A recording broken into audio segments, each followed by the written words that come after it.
El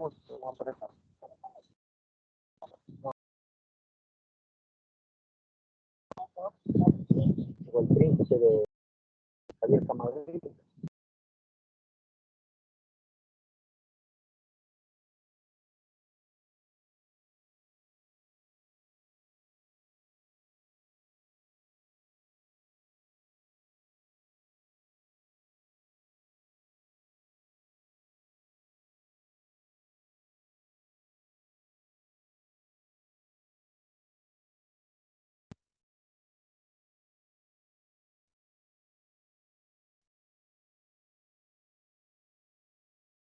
Muy bien, ya estamos. ¿Cuántos alumnos son? Somos 37, doctor. Ah, ya. Bueno, ya estamos la mayoría. Ok. Entonces,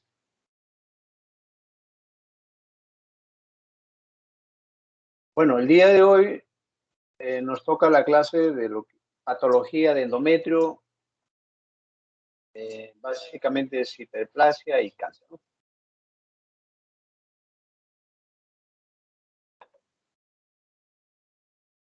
¿Me escuchan? Sí, doctor, sí se escucha. Ok, vamos. Entonces, vamos a ver lo que es patología de endometrio. Y a esta altura del partido sabemos de que la anatomía del útero está conformada por el cuello y por lo que es el cuerpo uterino, ¿no?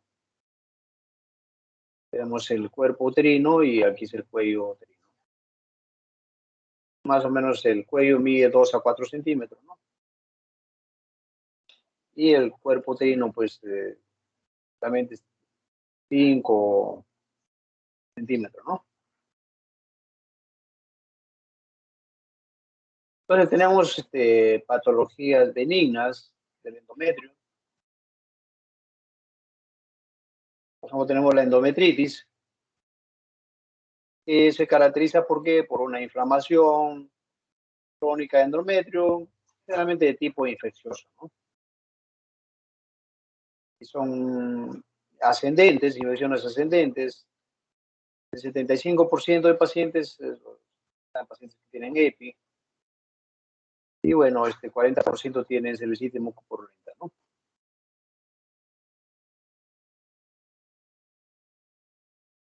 La etiopatogenia de la endometritis, pues es una inflamación, digamos, aséptica,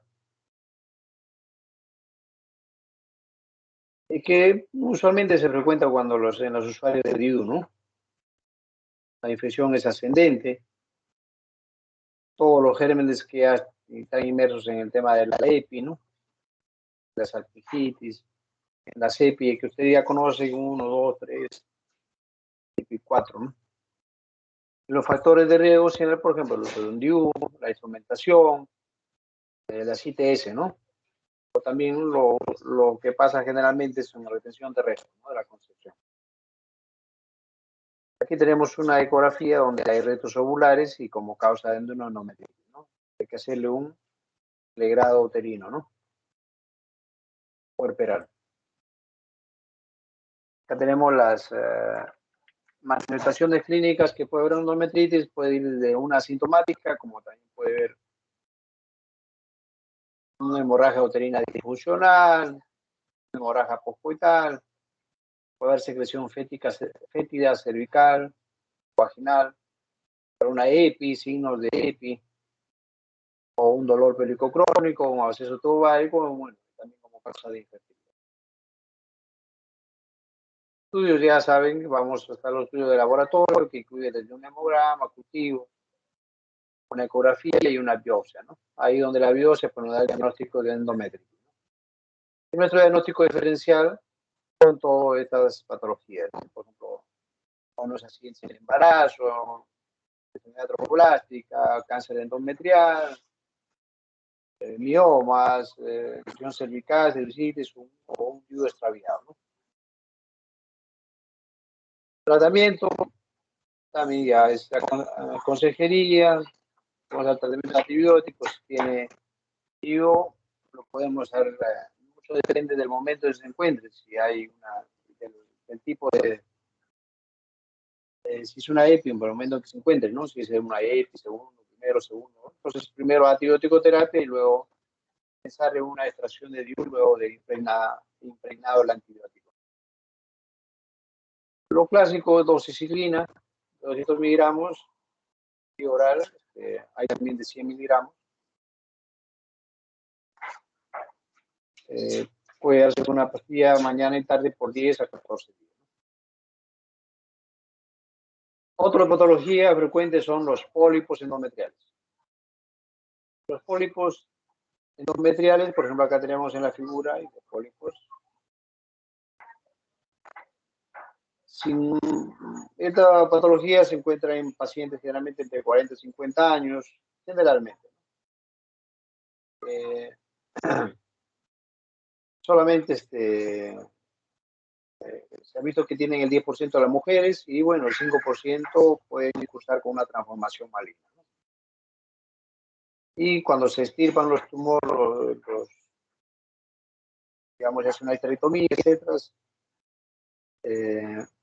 20% de los úteros extirpados por cáncer tienen, se ha visto que tienen pólipos, ¿no? Y estos son pólipos, son excrescencias pediculadas, tiene glándulas, por eso es pólipo, tiene glándulas, aparte tiene prácticamente los tres componentes, ¿no? Glándulas, tejido fibroso y vasos. Y bueno, pues es producto de una apoptosis. Puede ser único, puede ser varios también, ¿no? Y generalmente está en el fondo uterino.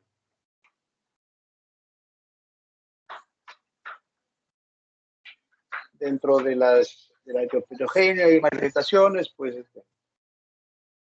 se habla de que el factor de riesgo son el uso de estrógeno, no compensado. O también, por ejemplo, en cáncer de mama, cuando se utiliza tratamiento con tamoxifeno, ¿no? Puede ir desde asintomáticos o puede presentar una hemorragia normal, que puede pasar por menorragia, o una hemorragia intermenstrual, o una hemorragia perimenopáusica, ¿no? El diagnóstico diferencial, por lo menos con algunos pólipos endocervicales, cáncer endometrial, mioma prolapsado, retención de restos, o un DIU también retenido o olvidado, ¿no? Y para lo cual hay que tomar una ecografía transvaginal, una muestra endometrial y bueno, una histeroscopía o grado, ¿no? Entonces ahora incluso se hace la exéresis de los pólipos por histeroscopía, ¿no? Incluso con biopsia dirigida, ¿no? Acá, por ejemplo, tiene la histeroscopía, se ha introducido el histeroscopio, ahí está el pólipo y se puede hacer una exéresis, puede extraer. Cuando existe pólipo, pues el riesgo de cáncer endometrial aumenta el doble, ¿no? Hoy tenemos también la sonografía, ¿no? La ecografía, miren, acá tenemos un endometrio, donde aquí hay una imagen hiperecogénica que es compatible con pólipo. También vemos otra imagen compatible con pólipo. El tratamiento de los pólipos básicamente es la extirpación, ya sea por legrado o por histeroscopía, ¿no? Se hace un legrado o por histeroscopía, se hace con una asa y se hace la extirpación de los pólipos. ¿Cómo es después de 2 meses? A ver, cierren su micro, por favor. Bueno, el otro patología, digamos, de la hiperplasia endometrial.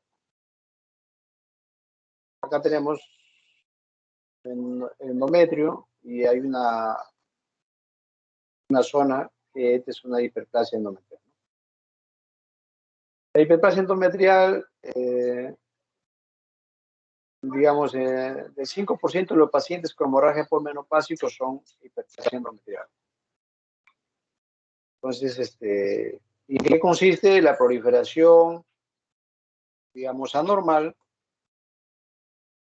tanto de elementos estromales, glandulares, y obviamente con una alteración histológica de su tejido, ¿no?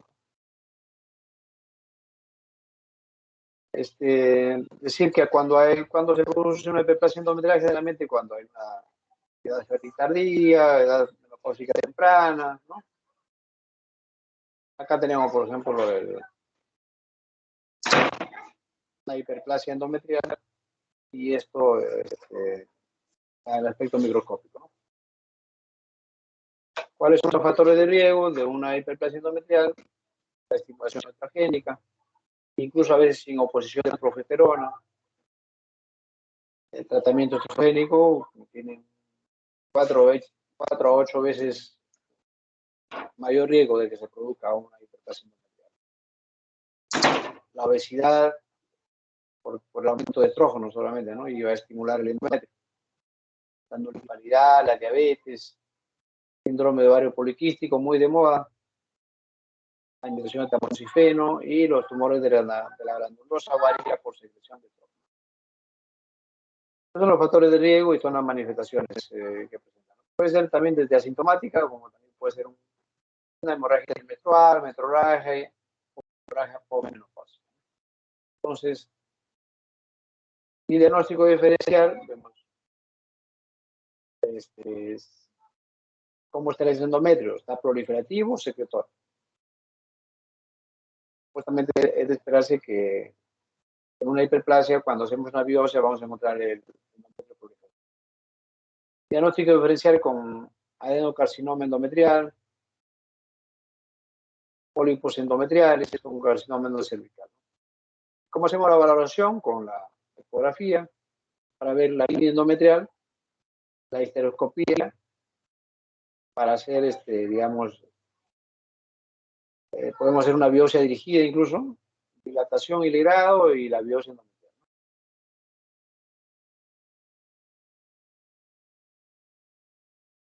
La clasificación, tanto estructural, citológica y evolución natural.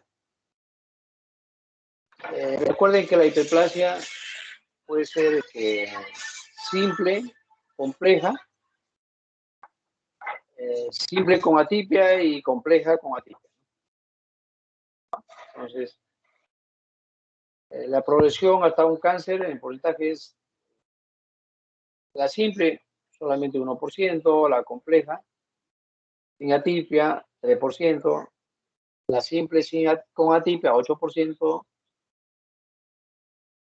y la compleja con atipia, 29% la evolución al cáncer, ¿no? Esta progresión sin atipia, por ejemplo, adenocarcinoma puede durar 10 años y con atipia puede ser en 4 años se puede convertir en una adenocarcinoma, ¿no? En línea general.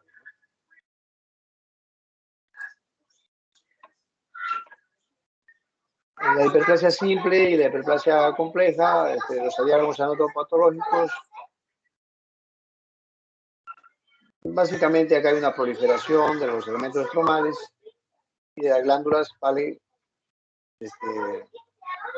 Sin atipia, ¿no? Y aquí tenemos la proliferación de elementos estromales glandulares como sin atipia celular, ¿no? Pues, prácticamente son la proliferación de los elementos estromales y glandulares, ¿no? Generalmente aquí en simple sin atipia y bueno, acá es con o sin atipia, ¿no? Y el tratamiento de la hiperplasia es, si le decimos que la hiperplasia ya sea simple, compleja, hay presencia de hiperestimulación estrogénica en el endometrio, entonces significa que le vamos a dar digamos los progesterona, pues, ¿no? Para porque ya decíamos que el endometrio está proliferativo prácticamente en todo el ciclo, ¿no? Entonces hay que ciclar a esta paciente. A partir del día 14 para adelante le damos su provera oral, o en todo caso también puede, por ejemplo, acetato de medrosa y progesterona puede darle 10 miligramos por día, bioral por 10 días mensual, acetato de o también puede darle acetato de noradrenalina. El acetato de meroxidroprogesterona, aparentemente, puede darle una tableta diaria, obviamente en la segunda fase del ciclo. A partir del día 14, de 10 miligramos por día, por 10 días, ¿no? De tal manera que permite, porque incluso las pacientes que tienen ciclo de ovario poliquístico o las obesas, pueden tener un problema de tener anovulación, endometrio proliferativo, no menstruan, amenorrea, y bueno, entonces ya al darle digamos, meroxidroprogesterona, vamos a hacer prácticamente lo estamos ciclando y va a haber menstruación. Y por ende, los objetivos es convertir la segunda fase en un endometrio proliferativo, ¿no? Bueno, en relación a una hiperplasia compleja, es una hiperplasia simple, ¿no? Pero una hiperplasia compleja, tenemos que dar acetato de meroxidroprogesterona, podemos darle hasta 200.000 miligramos intramuscular, ¿no? Semanalmente por 5 semanas. O lo otro es que debemos también la 100 a 400 miligramos intramuscular mensual, ¿no? La acetato de meroxidroprogesterona la que tenemos provera en ampollas, ¿no? Será prácticamente una ampolla si le das de 100 a 400, será una ampolla mensual.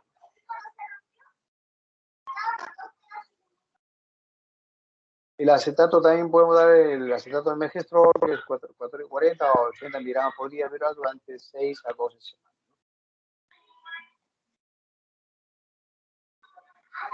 Y luego, ¿qué hacer? Pues, ¿no? Pero cuando tenemos una hiperplasia simple o hiperplasia compleja, porque podemos tener el caso de una hiperplasia compleja de repente incluido con atipia, pero resulta que la paciente no tiene hijos. Entonces, someterla a un procedimiento más radical, más invasivo, o sea, no podemos tentar la terapia hormonal, ¿no? Y muchos de ellos le hacemos una biopsia de control, ya sea con histeroscopía, biopsia dirigida, o si no,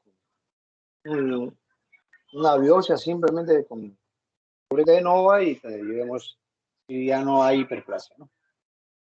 Entonces, la hiperplasia simple y la compleja, ya sea con atipia o sin atipia, se puede tratar con tratamiento hormonal, cabe la redundancia. Y lo otro es, también es si la paciente, pues ya tenemos una perimenopausia y cada tiene paridad completa, podemos plantearle una histerectomía con salpingo-jorectomía bilateral, ¿no?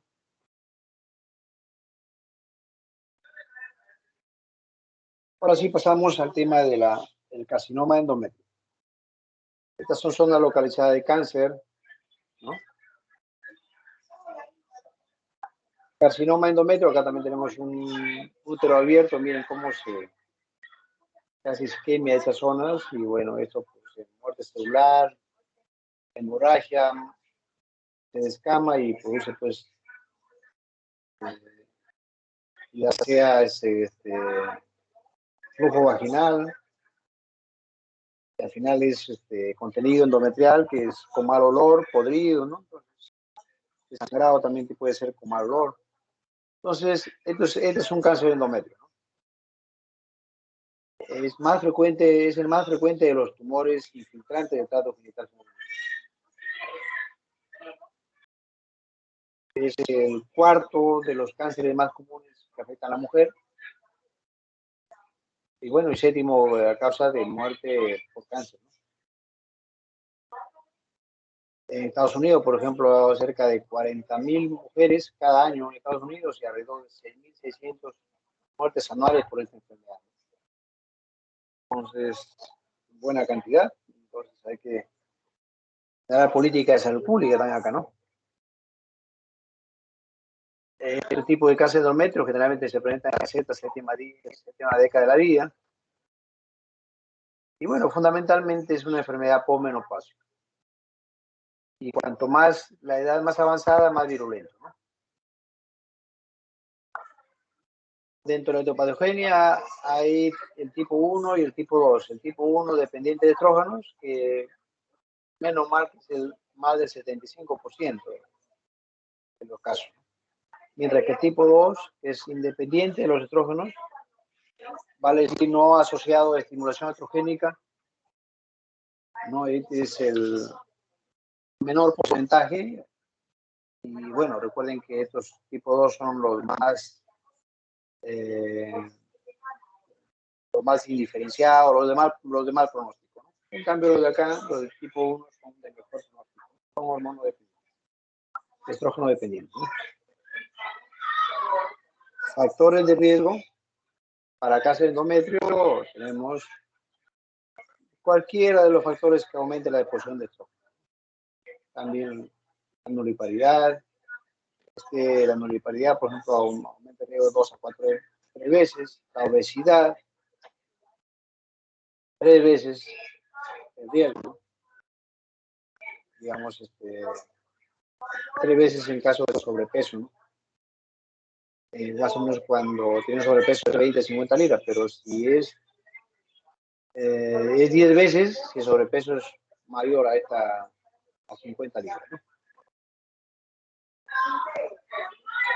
La menopausia tardía, también 2.4, diabetes 1.3 a 2.8 y la hipertensión arterial. Entonces podemos decir que una paciente que nos viene de repente a la emergencia con sangrado, ¿no?, sangrado vaginal, al final vemos que le ponemos el estéculo, ahí sangrado transurficial, sangrado vena de endometrio, nulípara, ¿no? Diabética, obesa, hipertensa, de repente tiene 48, 50 años, menopausia tardía. Entonces significa que hipertensa, o sea, tiene todos los factores de riesgo para pensar que, debo pensar, pues puede haber acá un cáncer endometrio.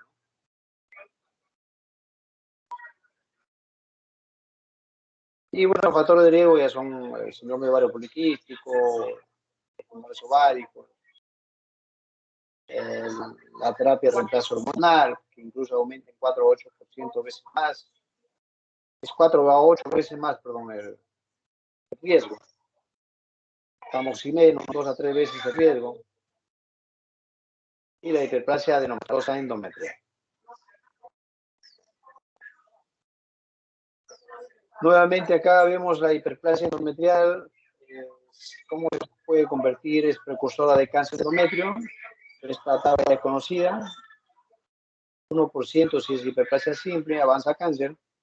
3% si es hiperplasia compleja, con atipia y sin atipia. En la hiperplasia simple, atípica, 8%. Y la hiperplasia compleja atípica, 29%. 1, 3, 8, 29, la neumometría de la progresión de la hiperplasia endometrial a cáncer. Simple compleja sin atipia, simple compleja con atipia.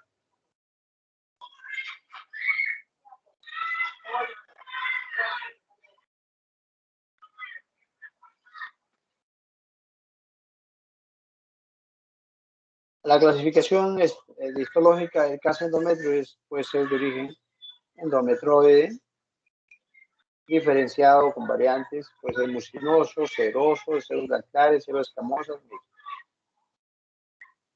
A medida que vamos enumerando, obviamente la invasividad es mayor. Son más invasivos, más letales, a medida que vamos descendiendo.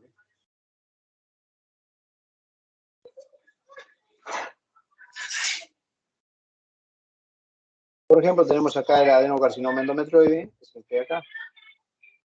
Es el 80% de los carcinomas endometrioides son de este tipo. 80%. Adenocarcinoma endometrioide. Bueno, estos carcinomas endometrioides, bueno, tienen buena diferenciación. mejor diferenciación,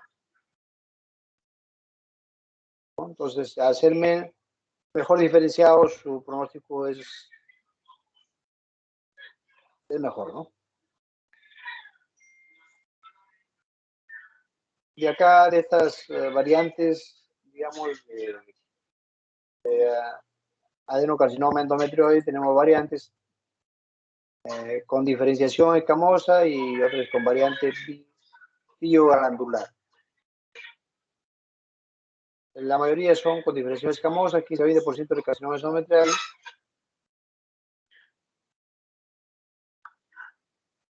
Y de bioglandular, 2% de carcinoma endometrioide. Es básicamente un hallazgo de patología, ¿no? Otro tipo de cáncer tenemos, así como tenemos, hemos visto que tenemos el adenocarcinoma endometrioide, 80%, también tenemos el secretorio. Es una variante rara que se produce cerca del 1%. Son bien diferenciados y generalmente ocurren en los pacientes en mujeres que se encuentran en los primeros años del periodo posmenopáusico. Otra variante tenemos el carcinoma mucinoso, 5% de los carcinomas endometriales. Estos tipos de tumores contienen mucina, de manera práctica contienen moco, ¿no?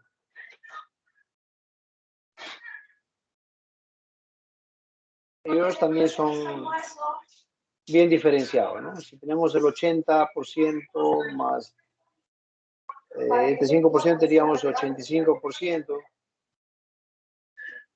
¿no? Más 1% cada 86%, ya prácticamente en general son de mejor pronóstico, ¿no? Son bien diferenciados. Otro tenemos el carcinoma papilar seroso, que está entre 3 a 4%, ¿no? Cáncer de endometrio. Este papilar, digamos, seroso, bueno, afecta pues mujeres posmenopáusicas de alrededor de los 70 años, ¿no? Y su origen, el carcinoma papilar seroso, su origen es sobre los pólipos endometriales que habíamos tratado anteriormente, ¿no?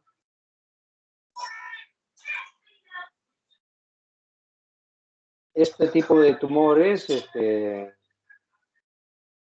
son agresivos, son muy agresivos y, bueno, tienen tendencia a invadir profundamente el miometrio y los brazos, son bien invasivos, ¿no? Entonces, es un 3 a 4% y son el carcinoma papilar seroso. Tenemos otro carcinoma de células claras, 1 a 5%. También carcinoma de células claras son poco diferenciados, incluso indiferenciados.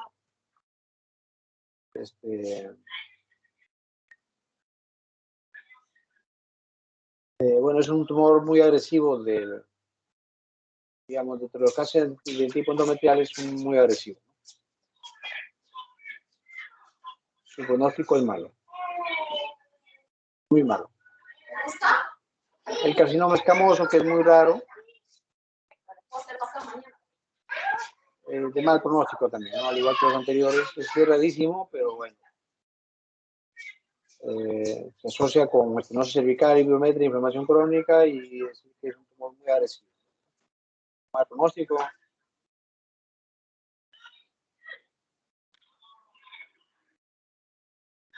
Existen también tumores simultáneos del endometrio, que pueden estar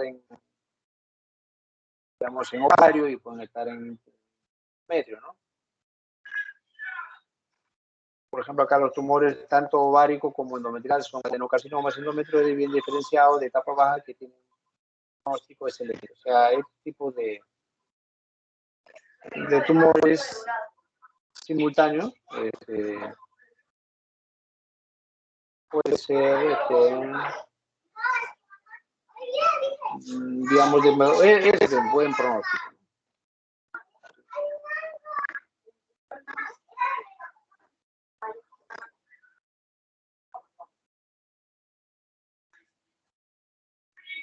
Entonces, el 90% experimentan hemorragia o secreción vaginal con esta manifestación. Puede haber 5 o 10% por hemorragia endometrial y 10% experimentar caso endometrial. Entonces, diremos que el diagnóstico puede ser un diagnóstico diferencial. Tenemos que hacerlo con la infiltración endometrial, con cáncer cervical, con la metástasis de cáncer de ovario al endometrio, tumor de células de la granulosa. Hay que hacer el diagnóstico diferencial.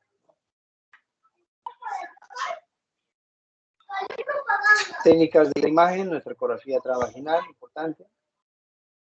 Pruebas más específicas, una biopsia endometrial, ¿no? Que nos puede dar 90% de exactitud. Y bueno, en la patología tenemos hallazgos anatomopatológicos, tenemos las atípicas, hipoplásicas, o con sin estroma, ¿no? Obviamente con una mitosis frecuente. Este es un fluxograma de la hemorragia uterina con factor de riesgo para cáncer endometrial. Primero, siempre hacemos nuestro screening con una ecografía, una simple ecografía transvaginal. Si es normal, bueno, establecer un diagnóstico correcto para continuar el tratamiento. Pero si la ecografía es anormal, vamos a plantear una histeroscopía con biopsia dirigida, ¿no? Y luego tendremos el resultado y haremos el diagnóstico y correcto tratamiento. Si ya tenemos una biopsia endometrial y esta biopsia es adecuada, continuamos el tratamiento, pero si es inadecuada, haremos una ecografía transvaginal. Si es anormal, igual histeroscopía más biopsia de la tumoración. Si le es normal, continuaremos el correcto tratamiento. Nuestro método de diagnóstico seguimos. La clínica es muy importante. Los métodos basados en imágenes, tenemos la ecografía transvaginal, la histerosonografía, ¿no? La resonancia magnética nuclear, dados en biopsia, la biopsia epitelio, método basado en visualización de la cavidad uterina, la histeroscopia. Aquí tenemos la anamnesis, siempre puntualizar los signos, síntomas y el examen de la paciente. El examen físico que te pasa desde una palpación, inspección, genitales externos, vamos a poner su espéculo, vemos cómo está el cervix, cómo está el útero, y no se olviden siempre de su examen bimanual. La ecografía transvaginal es un procedimiento ahora sencillo. Podemos ver, por ejemplo, engrosamiento. Muchas cosas se pueden ver en ecografía transvaginal, pero aquí nos interesa ver el engrosamiento del líquido endometrial. Podemos ver la invasión del miometrio, la afectación cervical, la afectación inicial, la afectación así. La ecografía transvaginal es un método más sencillo, no produce complicaciones, permite ver la línea endometrial. Por ejemplo, una paciente que tiene una línea endometrial, digamos, premenopáusica, puede ser, incluso puede ser mayor de 15 milímetros. Pero posmenopáusica, ya que tiene mayor de 5 milímetros, hay que tener la sospecha, ¿no?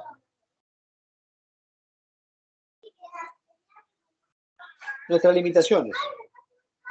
El cáncer endometrial puede ocurrir en pacientes que tengan una línea endometrial menos de 5 milímetros.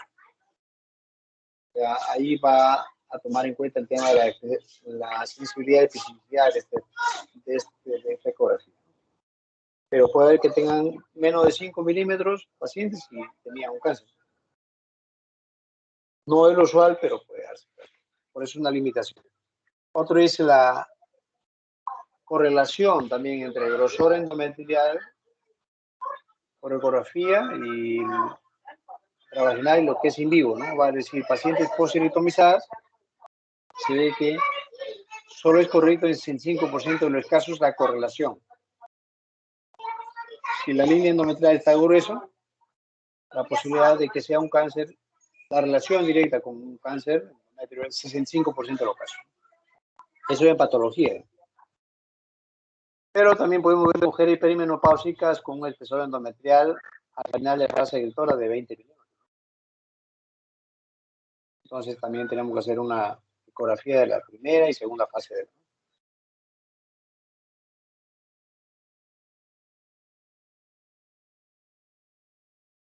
la histerosonografía, ¿no? O es la hidrosonografía también que sonora. Colocamos suero fisiológico en la cavidad, digamos, uterina, y eso permite distender y podemos hacer diagnóstico, en este caso del diagnóstico de pólipos o también de un presuntivo, ¿no? Nos orienta a ver para cómo está esa cavidad endometrial, ¿no? Entonces la histerosonografía, la sonohisterosonografía tiene una sensibilidad de 94% y especificidad de 88% para identificar patología endometrial. Ahí está, cuando inyectamos agua, acá había un porofido cervical interno, externo, interno, distendemos la cavidad y puede ser esta una masa sólida, que puede ser un pólipo, un mioma, o también de repente puede ser una tumoración maligna, ¿no? Después la resonancia magnético nuclear, bueno, recuerden que es más caro, pero con nuestros exámenes anteriores nos sirve de bastante, ¿no? La resonancia nos puede, si hay, digamos, posibilidad de que saque ese estudio, bueno, bienvenido. Esto solamente sirve pequeño, digamos, si bien es cierto, es alta tecnología, los codos, pero pequeño error detectando lesiones difusas, ¿no? Esto sirve solamente de base para establecer el tratamiento de pacientes con diagnóstico de cáncer endometrial. Aquí podemos tener un útero aumentado de tamaño con múltiples miomas, ¿no?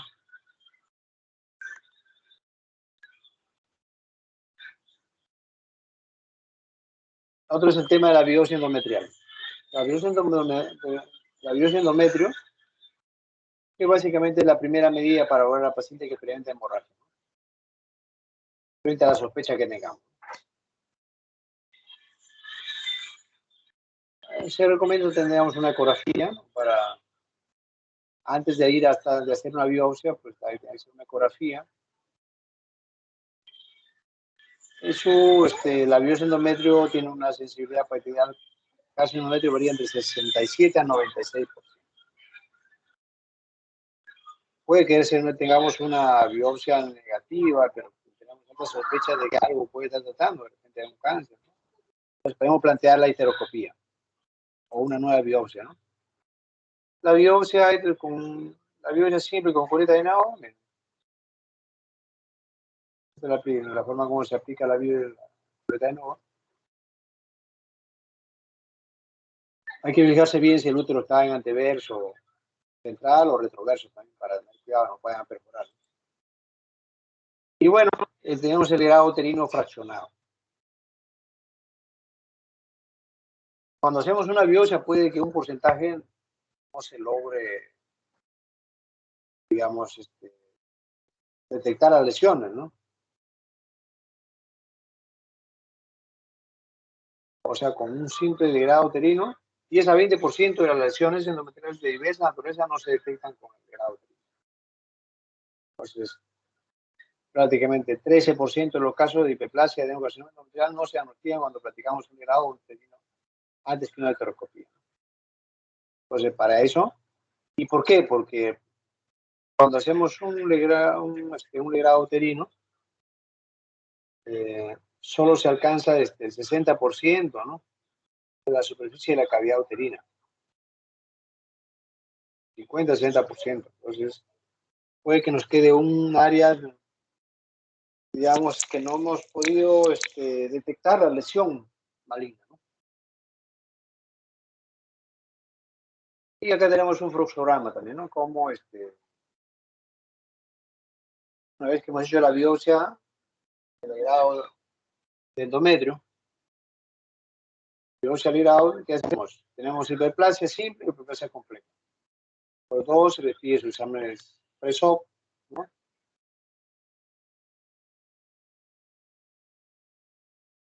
Vigilancia, podemos evidentemente también plantear una panhisterectomía si la paciente ya tiene mayor de 45 años. O también puede ser una histerectomía más ovarectomía derecha y le dejamos a personas menos de 45 años porque no puede servir su ovario todavía, ¿no? Y lo otro es de que podamos también plantear, recordar que es una hiperplasia compleja. Podemos plantear la panhisterectomía en pacientes menos de 45 años, o también la otra posibilidad es plantearle a la histerectomía más ovarectomía derecha, ¿no? Se puede realizar, ¿no? Y luego seguimiento. Bueno, si tenemos un caso de endometrio, toda el preso sea 125. Siempre su radiografía de toras en ambos casos. Muy bien. Y aquí, bueno, hacemos aquí lo que tenemos que hacer es una cirugía de estadio, ¿no? Ya sea, que incluye citología líquido-peritoneal, ¿no? Entonces ya sea estadio 1, 2, 3, 4, ¿no? Pues prácticamente acá cuando hay un cáncer endometrio ya hay que plantear el estadio.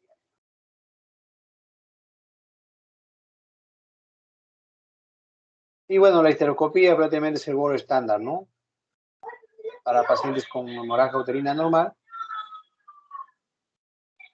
Y aún ahí con la histeroscopía podría haber, pero muy raro, ¿no? Que pasen casos desapercibidos de cáncer endometrio o hiperplasia endometrial. Muy raro.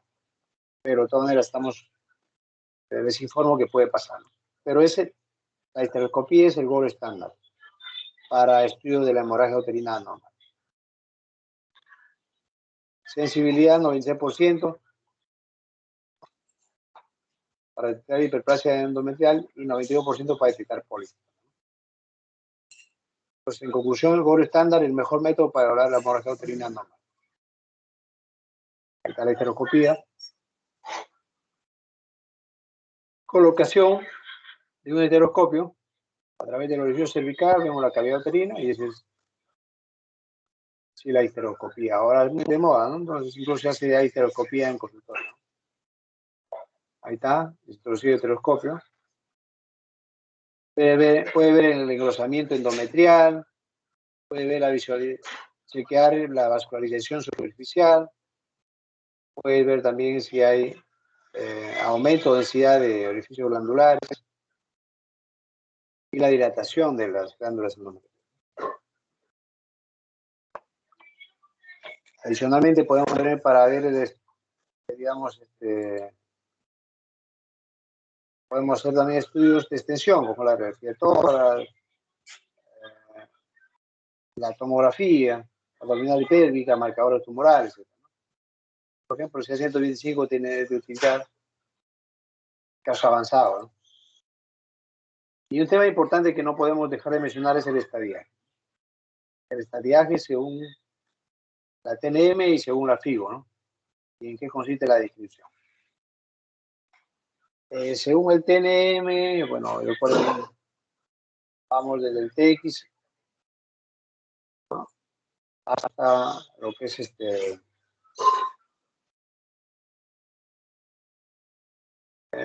vamos a ver aquí hasta el T4M1, ¿no?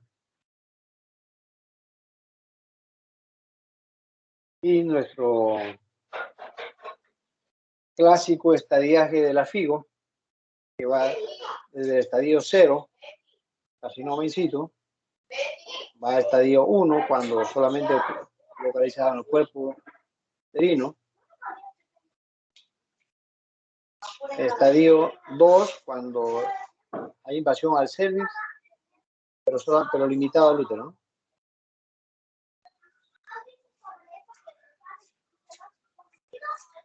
Estadio 3 cuando ya hay invasión local regional según se especifica la categoría T3A, B, N1 y FIGO 3A, puede ser B y C. Invasión, locado regional. Y 4 ya cuando, pues, justamente el tumor ha infiltrado la mucosa vesical o intestinal o hay metástasis a distancia. Entonces, repasando este cuadrito, diremos lo siguiente. El estadiaje 0, carcinoma in situ. 1 puede ser 1A, 1B, 1C. 1A cuando está limitado al endometrio, pero 8%, 8 centímetros o menor. Limitado al endometrio, 8 centímetros o menor. B, 1B es cuando el tumor invadiendo menos del 50% del espesor miometrial. Y 1C es cuando ya está invadido el 90%, perdón, más del 50% del espesor miometral. Entonces aquí 1A limitado a endometrio, 1B 50% del espesor miometrial y 1C cuando se encuentra más del 50%. ¿Ok? Estadio 2, 2A, 2B.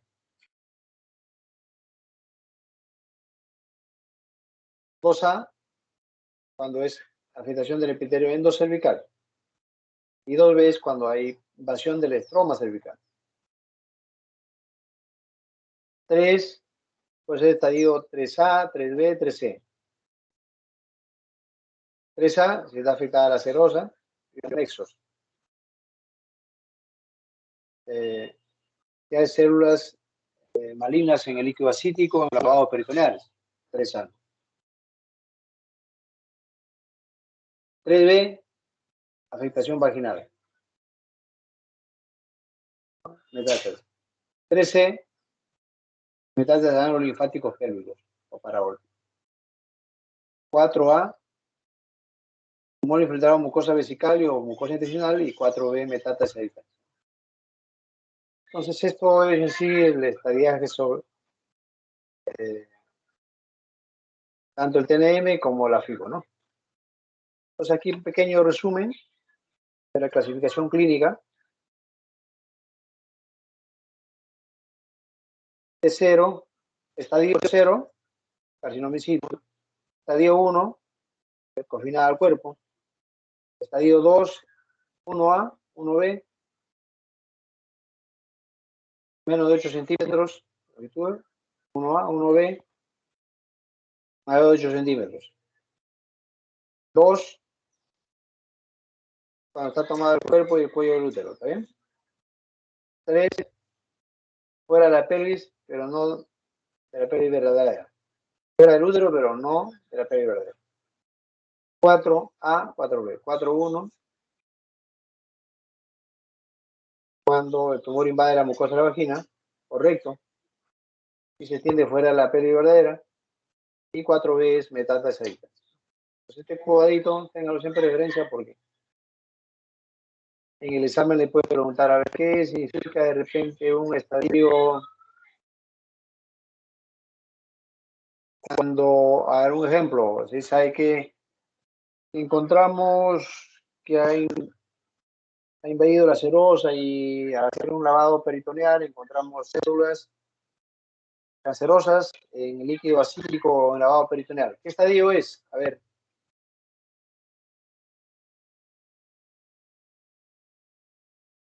Ángelo.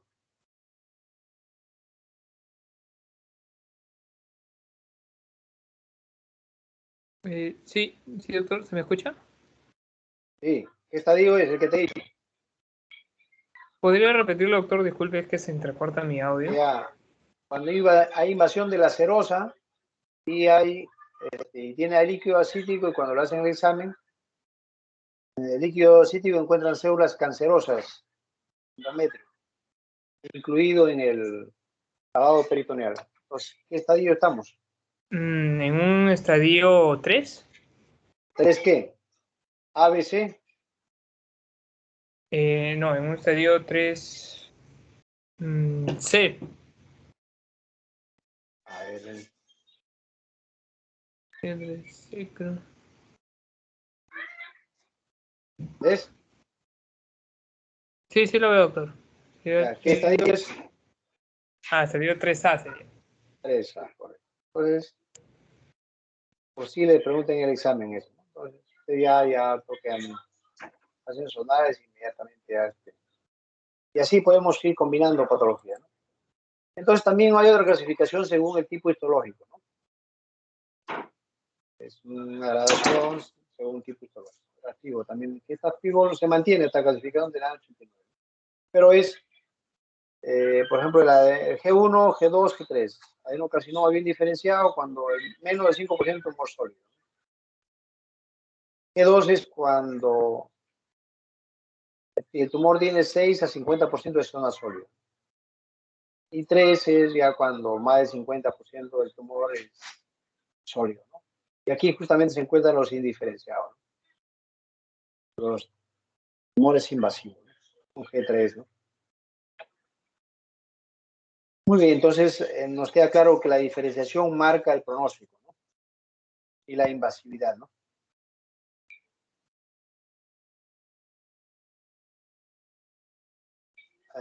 Bueno, entonces aquí, por ejemplo, acá para tener una idea de lo que es el estadio 1, recuerden, que está confinado, ¿no? Entonces al útero, ¿no? Dibujito. Incluso podemos decir AB, ¿no? A, B y C, pues, ¿no? A, endometrio, nada más. B, tiene menos del 50% del miometrio. Más del 50% ya tomar el miometrio. Estadio 1C, ¿no? Estadio 2, ¿no? Cuando se extiende hacia el cervix, por ejemplo, ¿no?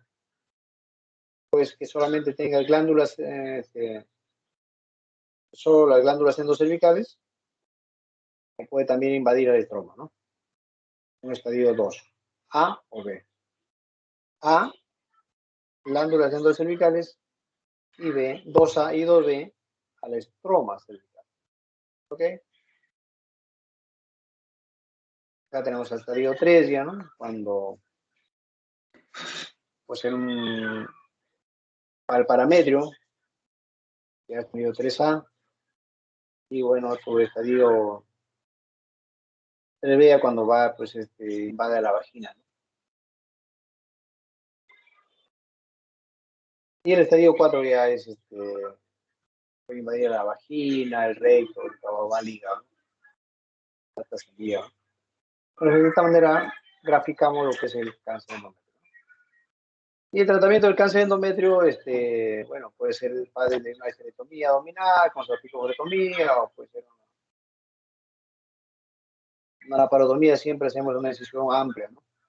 Para hacer el abordaje, porque recuerden que incluso puede terminar incluso en un estadiaje, ¿no? Pero sin embargo, también cuando hacemos solamente, de repente tenemos un cáncer endometrio y solamente está confinado solamente a la parte del endometrio, podemos hacer mediante una esterectomía abdominal, ¿no? O sea, perdón, vaginal. Pero hay que seleccionar bien otros pacientes, ¿no? O sea, también está ahora el tratamiento laparoscópico, que ahora ya se hacen histerectomías radicales incluso, ¿no? Con seres ganglionares, con la laparoscopía nos ayuda mucho ahora. La histerectomía radical. ¿Por qué se dice histerectomía radical? Porque se resecan los parametros, ¿no? Y la parte superior de la vagina. Esto ya por un tema de origen embriológico. Por eso que es aquí, cuando es histerectomía radical, se hace el PCS, pinzamiento corte sutura, que incluye el tercio superior de la vagina. Y lo que es acá los paramétros, ¿no? Aquí, por ejemplo, tenemos una histerectomía total, simple. Este es un carcinoma in situ, un carcinoma solamente estadio 1, no hay ningún problema. esterectomía abdominal total. De repente hacemos una esterectomía con salpingofolectomía derecha, ¿no? Te dirán, por ejemplo, acá, ¿por qué hacemos el lado derecho? Puede que tenga menos de 45 años, necesitas ovario todavía, entonces, pero sin embargo, le sacamos el ovario derecho porque ya tiene irrigación directa de la aorta, la arteria ovárica derecha. Acá tenemos una esterectomía radical, sacamos todos los parámetros y el tercio superior. Muy bien. La incisión puede ser de repente una simple panecil transversal baja o también una vertical, sobre todo cuando tenemos cáncer. Uso de radioterapia, claro, en cáncer de endometrio, uso de radioterapia. Incluso hay pacientes inoperables, ¿no? Pues ya radioterapia, quimioterapia, coadyuvante. A ver, podemos ver radioterapia, quimioterapia, eso ya es manejo de la especialidad, ¿no? Pero puede ser radioterapia, solo radioterapia con quimioterapia, etc. Y esta es la forma como la radiación a la bóveda vaginal, la radiación de campo extendido, ¿no? Radiación del metotal, bueno, un tema de la radiación, ¿no? Radioterapia. O sea, también si el tumor tiene receptores de estrógeno y de progesterona, sea tratamiento, ¿no? Para lo que es tratamiento antiestrogénico, ¿no? Tamoxifeno, también puede ser con progestágeno, ¿no? La quimioterapia. Y bueno, podemos ver de acuerdo a la etapa en que se encuentre. Bueno, de repente es un estadio tipo 2, podemos hacer de repente es un 2, un estadio 2, de repente 2A o 2B, ¿no? Entonces podemos combinar esterectomía radical, más salpingofolectomía bilateral, más linfadenectomía bilateral, ¿no? Y luego hacer radioterapia y bueno, en casos de 3, 4, básicamente puede ser radioterapia, quimioterapia, ¿no? Y aparte de eso, hacer la intervención quirúrgica. Y hacer su seguimiento. Al principio, cada 3 a 4 meses al principio, luego cada 6 meses posteriormente, ¿no? Siempre pedir radioreflectores, etc., ¿no? Y para terminar, la supervivencia. La tasa de supervivencia media a 5 años es, por ejemplo, 80, si el paciente tiene 60 metros y está en estadio 1, 85% sobreviven a los 5 años. Si está en estadio 2, 70% sobreviven a los 5 años. Si está en 3, 50% sobreviven a los 5 años. Y si está en estadio 4, solamente a los 5 años llegan solamente el 18%. Entonces es una tasa de supervivencia. Entonces,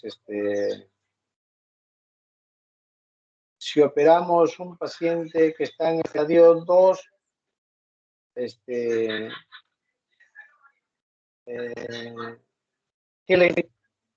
¿cuál es la posibilidad de, digamos, sobrevivir a los 5 años? Helen.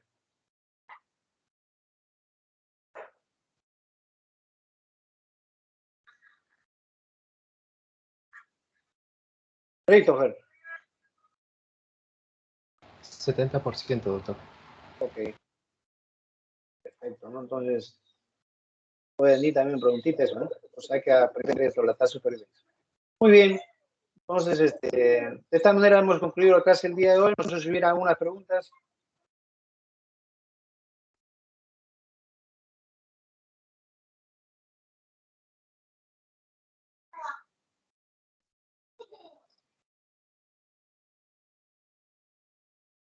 Parece que no Sí. pregunta.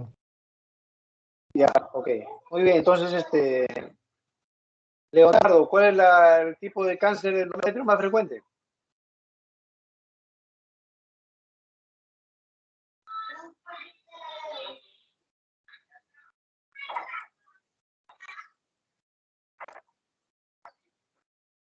Leonardo.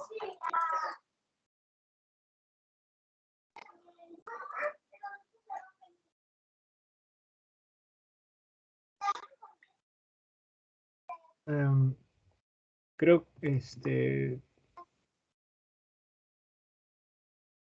¿No te acuerdas? A ver, era Manrique. el A ver, adenocarcinoma endometroide. correcto. Perfecto. Adenocarcinoma endometroide. Perfecto. Muy bien, entonces concluimos la clase correspondiente al día de hoy y ya nos estaremos comunicando. Un abrazo. Buenas Gracias, tardes. doctor. Hasta luego, buenas tardes. Gracias, doctor. Gracias, doctor. Hasta luego.